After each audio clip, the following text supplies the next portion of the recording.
Au mariage de mon ex, sa nouvelle femme a pris le micro et a dit « Je l'ai sauvé de cette femme brisée ». Les invités ont ri et ont porté un toast.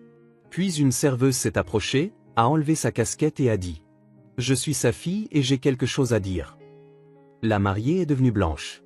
Avant de commencer l'histoire, n'oubliez pas de laisser un like et de vous abonner à la chaîne pour voir plus d'histoires comme celle-ci. J'étais assise au fond de la salle de bal quand la mariée a levé sa coupe de champagne et a lancé « Je l'ai sauvée de cette femme brisée ». Les gens ont ri. Ils ont vraiment ri. Certains ont trinqué, d'autres hochaient la tête en souriant, comme si elle venait de sortir la meilleure blague de la soirée. J'ai senti mon visage s'empourprer, pas de honte, mais sous la chaleur de chaque souvenir enfoui remontant à la surface. Mon estomac s'est noué, mais je suis restée assise. Je n'ai pas pleuré. Je n'ai pas bronché. Puis, à travers les paillettes et le bruit, une serveuse s'est avancée. Elle se déplaçait lentement, comme si elle marchait dans l'eau. Elle a atteint le centre de la pièce, juste à côté de la table d'honneur, sans dire un mot, elle a retiré sa coiffe, l'a tenue à la main et a regardé la mariée droit dans les yeux. « Je suis sa fille », a-t-elle dit. « Et j'ai quelque chose à dire. » Les rires ont cessé. Le visage de la mariée s'est décomposé, vidé de toute couleur. Sa bouche est restée ouverte, mais aucun mot n'en est sorti. Juste le silence, pur, tranchant. Et c'est là que tout a basculé. Vous avez déjà eu cette intuition viscérale, ce pressentiment qu'il ne fallait pas être quelque part? Cette oppression dans la poitrine qui vous dit « Fais demi-tour » C'était moi, assise dans ma voiture devant le Ridgewood Grand Hotel, serrant une invitation ivoire bordée d'or, les mains tremblantes. Elle était arrivée par la poste un mois plus tôt. Pas d'adresse d'expéditeur, juste mon nom, Amara Lan, écrit d'une calligraphie soignée que je ne reconnaissais pas. J'ai failli la jeter. Qui envoie une invitation au mariage de son ex-fiancé à la femme qui l'a abandonné? Au début, j'ai cru à une erreur. Puis j'ai pensé que c'était peut-être une étrange branche d'olivier, ou un test. Mais la vérité, au fond de moi, je savais ce que c'était, une annonce, un avertissement, une façon de s'assurer que je sache que Gavin Ry, l'homme avec qui j'avais passé 6 ans à construire une vie, m'effaçait officiellement. Je ne l'avais pas vu depuis 3 ans.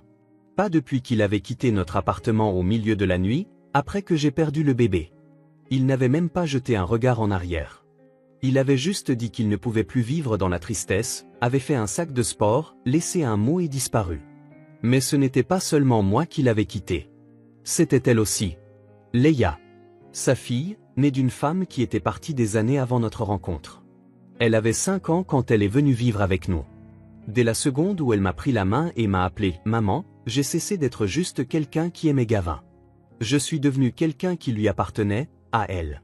Et quand Gavin est parti, Leia est restée. Pas par accident, par choix. Pendant des mois, j'étais une coquille vide. Me lever le matin, c'était comme me traîner à travers du ciment. Le silence dans notre appartement était insupportable. Chaque photo, chaque chanson, chaque coin de la pièce portait les échos d'une famille qui avait à peine eu la chance d'exister. Il y avait des jours où je ne pouvais même pas décrocher le téléphone. J'ai arrêté de répondre aux amis. J'ai arrêté de me regarder dans le miroir. Mais je préparais toujours le déjeuner de Leia. Je lui tressais toujours les cheveux. Je l'aidais toujours à réviser ses dictées, en essayant de ne pas la laisser me voir pleurer. Un soir, j'étais assise par terre dans la salle de bain, tremblante après un énième appel d'un collecteur de dettes, quand Leia a frappé à la porte. Elle avait 10 ans, m'arrivait à peine aux côtes. Elle a poussé la porte, s'est assise à côté de moi et m'a tendu un sandwich au beurre de cacahuète. « Tu as oublié de manger », a-t-elle dit. Je crois que c'est à ce moment-là que j'ai réalisé que je n'étais pas seul. Et si elle ne baissait pas les bras pour moi, je ne pouvais pas baisser les bras pour moi-même.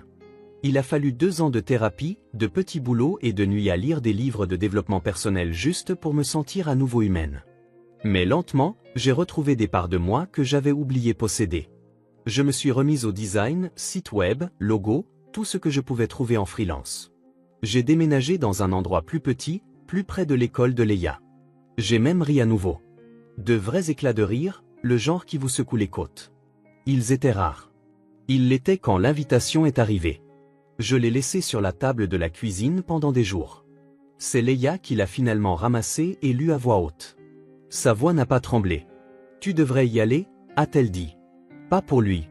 Pour toi. »« Pourquoi faire » ai-je demandé, épuisé. « Pour le regarder commencer une nouvelle vie avec quelqu'un de plus joli, de plus riche ?»« Non, a-t-elle répondu. Pour qu'il voie ce qu'il a perdu. Je l'ai regardé. 16 ans maintenant, sage bien au-delà de ce que j'avais pu l'être à son âge. Et soudain, j'ai compris. Elle ne parlait pas seulement de Gavin. Elle parlait de moi. Je me traitais toujours comme la version brisée qu'il avait laissée. Mais elle voyait quelqu'un de plus fort. Alors j'ai dit oui. Oncle Joe, qui m'avait aidé à grandir après le décès de ma mère, a accepté de nous conduire. Il n'avait jamais aimé Gavin. Il disait que son sourire venait trop facilement et que ses yeux restaient trop immobiles. Je lui ai demandé de s'asseoir au dernier rang avec moi. Je ne voulais pas être vu. Juste être là. Juste visible. Je ne savais pas dans quoi je m'embarquais. Je m'attendais à de la gêne, peut-être quelques chuchotements. Ce à quoi je ne m'attendais pas, c'était un coup monté. Une humiliation mise en scène, habillée de dentelle blanche et de lustre doré. Mais j'y viendrai. Parce qu'avant que le micro ne soit pris, avant que les verres ne soient levés et que les mensonges ne coulent comme du champagne, je me suis tenu dans cette salle de bal, j'ai regardé l'homme que j'avais aimé et j'ai réalisé quelque chose que je n'avais pas dit à voix haute jusqu'à ce jour, il ne m'avait pas brisé. Il avait abandonné les morceaux, et je m'étais reconstruite sans lui. Le mariage était tout ce qu'on pouvait attendre de quelqu'un désespéré de prouver que sa vie était parfaite. Des lustres de cristal pendaient comme des larmes de verre au plafond voûté. L'allée était bordée d'orchidées blanches importées. Chaque serviette était monogrammée. Même le quatuor à cordes semblait jouer avec une sorte de précision suffisante. Je suis resté dans l'embrasure de la porte plus longtemps que je n'aurais dû, essayant de garder une respiration régulière. Leia avait déjà disparu en cuisine pour prendre son service. Elle avait pris un travail avec le service traiteur, jurant que ça n'avait rien à voir avec le fait de vouloir garder un œil sur moi, mais je savais bien que si. Elle n'était pas juste là pour servir des canapés. Elle était là pour me protéger, de la manière discrète et féroce qui avait toujours été la sienne. J'ai repéré oncle Joe près du fond, déjà assis. Il m'a fait un bref signe de tête qui disait « Tu t'en sors bien, même si ça ressemble à l'enfer ». Je me suis glissé sur le siège à côté de lui, j'ai joint les mains sur mes genoux et j'ai essayé de ne pas regarder vers l'autel. Mais je l'ai vu. Gavin. Il avait l'air presque exactement pareil. Les épaules larges, ce stupide demi-sourire étudié. Il serrait la main de quelqu'un, un whisky dans l'autre. Si on ne le connaissait pas, on l'aurait trouvé chaleureux, magnétique. Mais je connaissais la distance tranquille derrière ce sourire, la façon dont il utilisait le charme comme une armure. Je savais à quoi il ressemblait la nuit où il était parti, des yeux vides et le silence. Pas un seul regard en arrière. Puis je l'ai vue, elle. Serena Veil. Toute de soie blanche et de cheveux blonds éclatants. Un rire un peu trop fort, un peu trop appuyé. Elle se penchait vers Gavin comme si elle posait pour une couverture de magazine. Chaque mouvement semblait chorégraphié pour dire « Regardez ce que j'ai. Regardez ce qu'elle n'aurait jamais pu être. » Ils ont échangé leurs vœux devant une arche florale géante. La voix de Gavin n'a pas tremblé une seule fois. J'ai gardé la tête baissée, mordillant l'intérieur de ma joue juste pour rester ancré.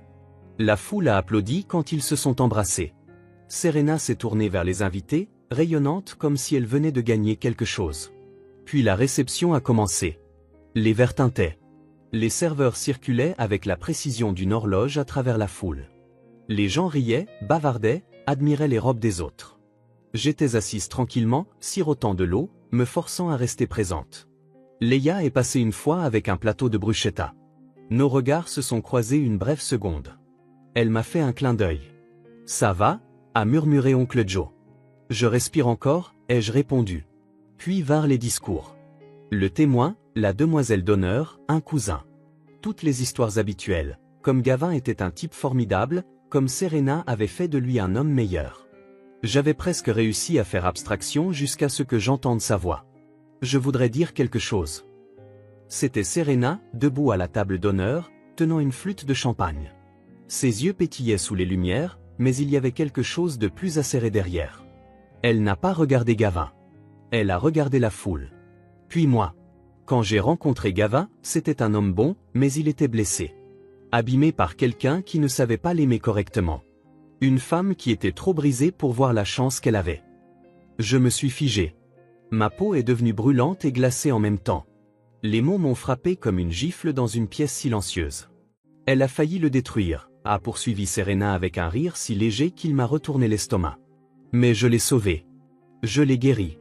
Et aujourd'hui, il est enfin là où il doit être. Des rires ont suivi. De vrais rires. Les gens ont trinqué, les verres se sont entrechoqués, quelques-uns ont même applaudi. Oncle Joe a marmonné quelque chose dans sa barbe. Je ne pouvais plus bouger. Chaque partie de moi hurlait de me lever, de parler, de crier même. Mais je ne l'ai pas fait. J'ai juste fixé cette femme qui ne savait rien des nuits où j'avais tenu la main de Gavin pendant qu'il pleurait d'avoir perdu la garde de Leia, rien des matins où je me levais tôt pour écrire des lettres de motivation pour sa recherche d'emploi, rien de la photo d'échographie que j'avais enterrée au fond de mon tiroir, celle que je n'avais jamais pu encadrer. Elle ne l'avait pas sauvée. Elle était juste arrivée après qu'il se soit déjà enfui. Et c'est là que j'ai remarqué le mouvement près de la cuisine. Une des serveuses avait cessé de marcher. Elle fixait Serena directement, la mâchoire serrée, les poings crispés. C'était Leia. Elle s'est avancée, tremblante mais résolue, et a commencé à marcher, dépassant les tables, dépassant les verres qui tintaient, droit vers le micro. J'ai regardé ses épaules se soulever et s'abaisser. Puis elle a retiré sa coiffe de serveuse, l'a tenue dans sa main et a dit, d'une voix plus forte que je ne lui avais jamais entendue, « Je suis sa fille. Et j'ai quelque chose à dire. » La salle est tombée dans un silence de mort. Et j'ai su, à cet instant, que la soirée était loin d'être terminée. Je suis sa fille. Et j'ai quelque chose à dire. La voix de Leia a tranché dans la pièce comme du verre sur du marbre poli. Chaque coupe de champagne s'est figée en l'air. Chaque conversation s'est arrêtée net. Le silence était épais, confus, électrique. Les gens se sont tournés sur leurs chaises, certains chuchotaient. Le sourire de Serena a eu un tic, sa main toujours figée autour de sa coupe. Gavin s'est tourné lentement sur son siège, fixant la jeune fille en tablier noir et chemise blanche qui venait de démasquer tous les mensonges sur lesquels il avait bâti cette soirée.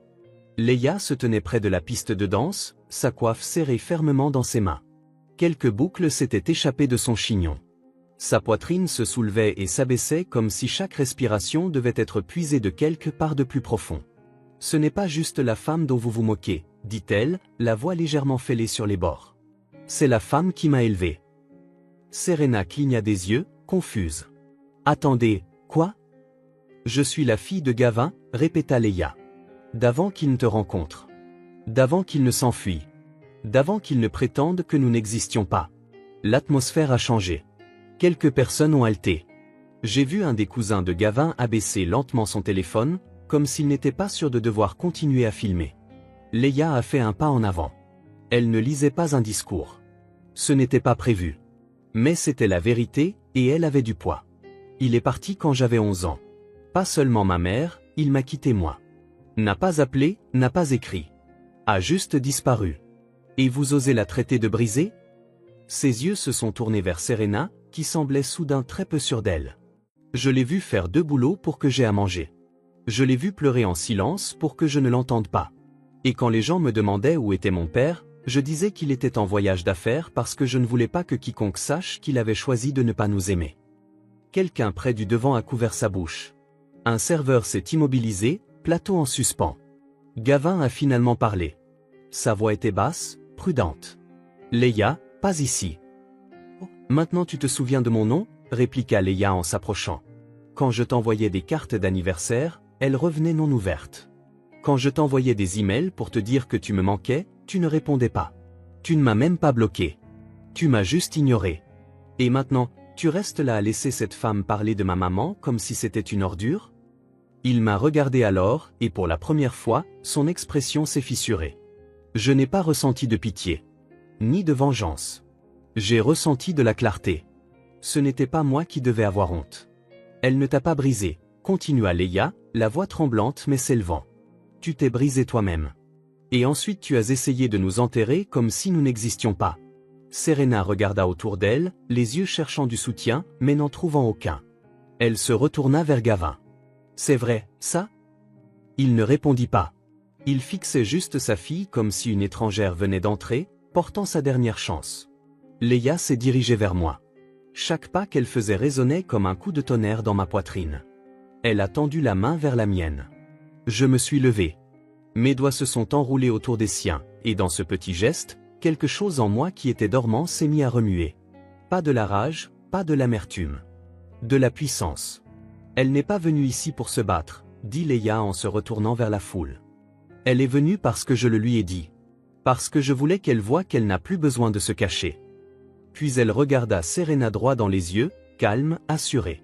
Elle n'a pas besoin d'être invitée dans une pièce pour y avoir sa place. Et personne n'a le droit de réécrire notre histoire pour se donner le beau rôle. La salle retenait son souffle. La main de Serena tremblait autour de sa flûte de champagne. C'est de la folie, marmonna-t-elle. Elle est juste, elle essaie de ruiner mon mariage. Leia releva le menton. Tu l'as ruiné à la seconde où tu l'as construit sur des mensonges. Puis elle s'est retournée et s'est éloignée, m'entraînant avec elle. La foule s'est lentement écartée. Des murmures s'élevaient comme de la fumée. Personne ne nous a arrêtés. Personne n'a osé. Derrière moi, j'ai entendu Gavin appeler une fois. Leia. Mais elle ne s'est même pas retournée. Dehors, l'air était frais et calme. Leia a expiré bruyamment, comme si elle avait retenu la vérité toute sa vie. Elle m'a regardé, les yeux embués de larmes mais souriante.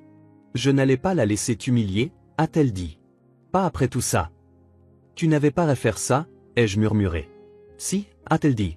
Il le fallait. Tu m'as sauvé. Il était temps que je te rende l'appareil. Et à cet instant, j'ai réalisé que les plus belles histoires d'amour ne sont pas toujours romantiques. Certaines se construisent dans le silence, la guérison, la survie. Certaines naissent au moment où un enfant décide de protéger la personne qui n'a jamais cessé de le protéger. Nous n'avions même pas fait la moitié du couloir quand quelqu'un derrière nous a appelé, d'une voix aiguë et paniquée. « Attendez !» C'était Serena. Elle nous avait suivis hors de la salle de bal, sa robe traînant derrière elle comme un voile de fierté déchiquetée. Ses boucles parfaites rebondissaient alors qu'elle accélérait le pas, mais elle n'avait plus l'air parfaite. Son mascara avait commencé à couler, ses mains tremblaient. Pour la première fois cette nuit-là, elle avait l'air réelle et effrayée. Leia s'est retournée la première. Je suis resté immobile, ne sachant pas ce que cette femme pouvait bien dire qui aurait de l'importance maintenant. « Vous ne pouvez pas faire ça », lança Serena. « Vous ne pouvez pas débarquer comme ça, détourner mon mariage et nous humilier. » « Nous » dit Leia, les sourcils levés. « Je n'ai rien dit qui ne soit pas vrai. Vous auriez pu régler ça en privé. »« Non » dis-je en m'avançant. « Vous auriez pu régler ça en privé. Mais au lieu de ça, vous vous êtes tenu dans une salle pleine d'inconnus et avez essayé de faire de moi la méchante. » Serena cligna des yeux, son regard allant de l'une à l'autre, cherchant un point d'appui qu'elle avait perdu. « Je ne savais pas qu'il avait une fille. Je ne savais pas qu'il... »« As-tu demandé ?» l'interrompit Leia. « Ou as-tu juste cru l'histoire qui te faisait te sentir supérieure ?» Serena ouvrit la bouche. Rien ne sortit. Puis Gavin est apparu derrière elle, veste déboutonnée, cravate desserrée. Son expression était différente maintenant. Pas froide, pas composée. Juste exposée.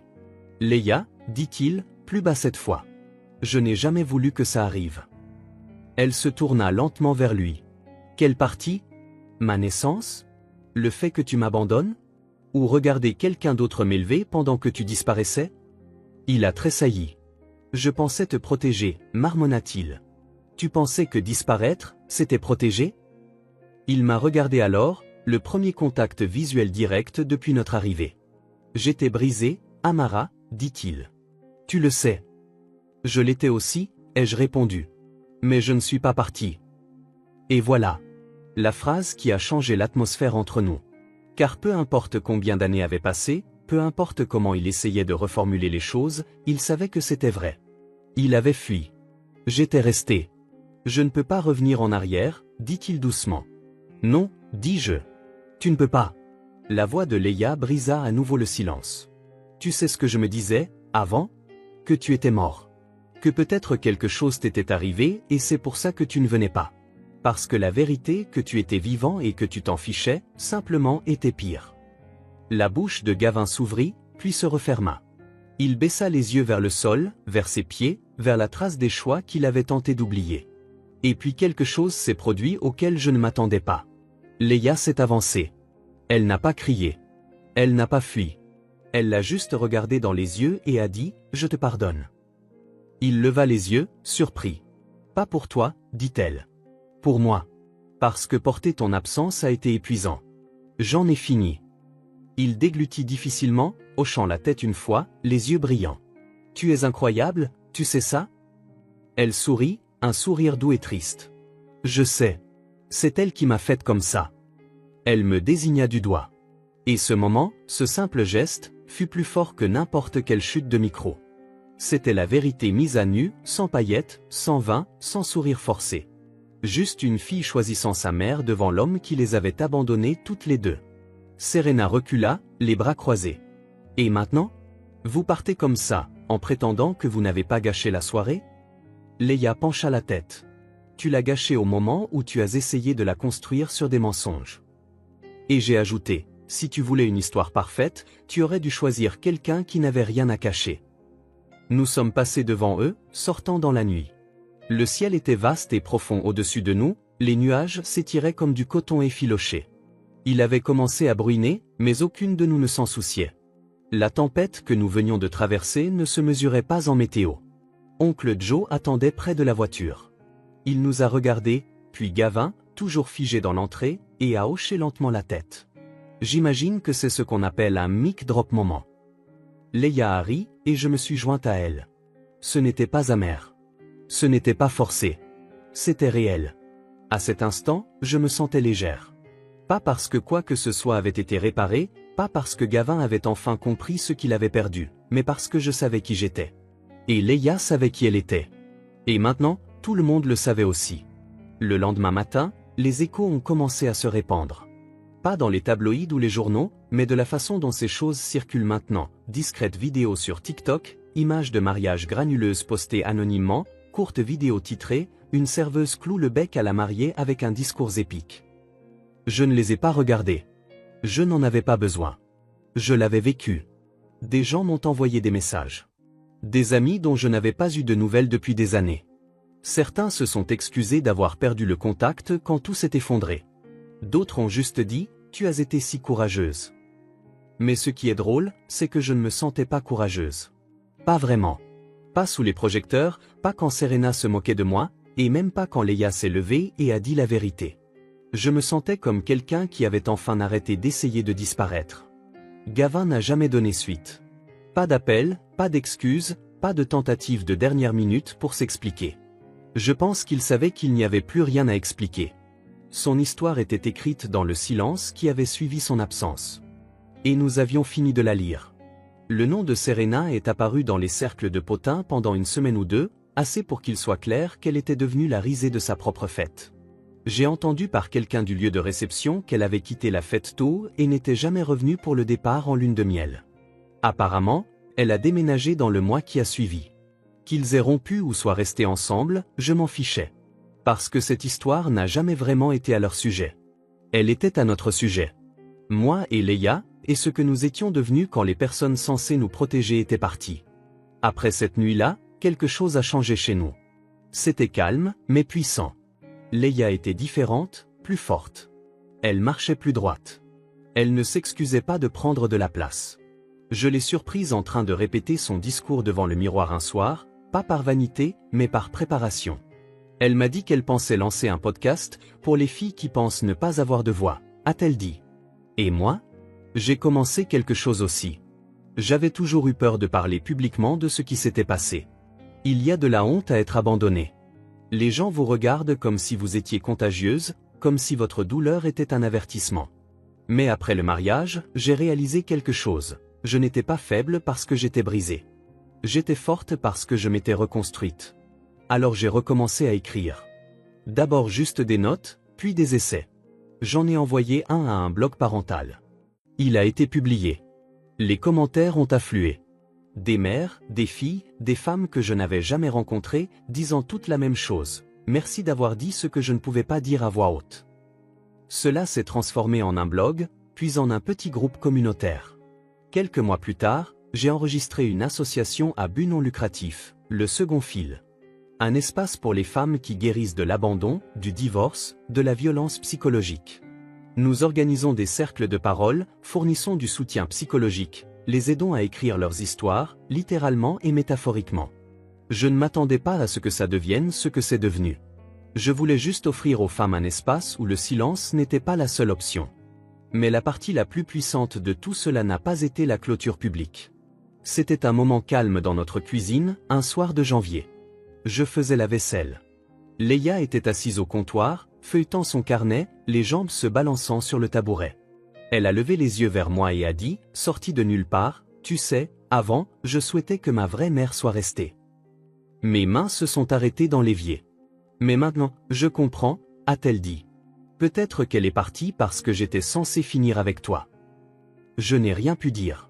Je ne pouvais pas. Je me suis juste retourné, j'ai séché mes mains et je les serré dans mes bras, si fort que j'ai cru l'inspirer. Parfois, la vie ne vous donne pas l'histoire que vous pensiez vouloir. Parfois, elle arrache des pages en plein milieu du chapitre et vous laisse deviner la fin.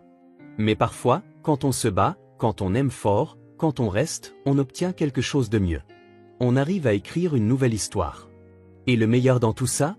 Vous n'avez besoin de la permission de personne pour commencer.